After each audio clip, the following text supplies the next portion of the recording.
Hello everyone, how are you? I am Akrash, your teacher here, and I will teach you different questions and their answers. So I welcome you on classtheta.com. So our today's question is: a customer is trying to return a product they say was damaged when they bought it. Your store policy requires a receipt, but they do not have one to show that they bought it there.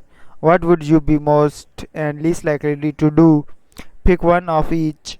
Refund the customer's money and offer a replacement product at no cost. Most explain that you cannot give refunds without a receipt but offer the customer store credit. Give the customer a refund for the product. Explain to them that in the future they should keep receipt for products they may return. Tell them that you cannot refund their money but offer to exchange their product for one that is not broken.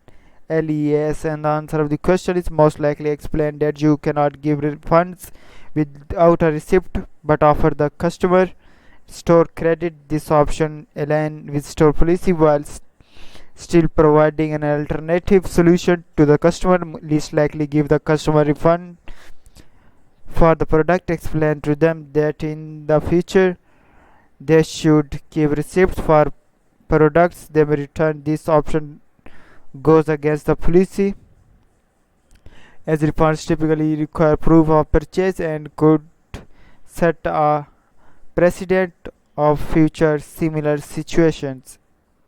Thank you for watching the video. If you have any question related to this video, please post a comment below.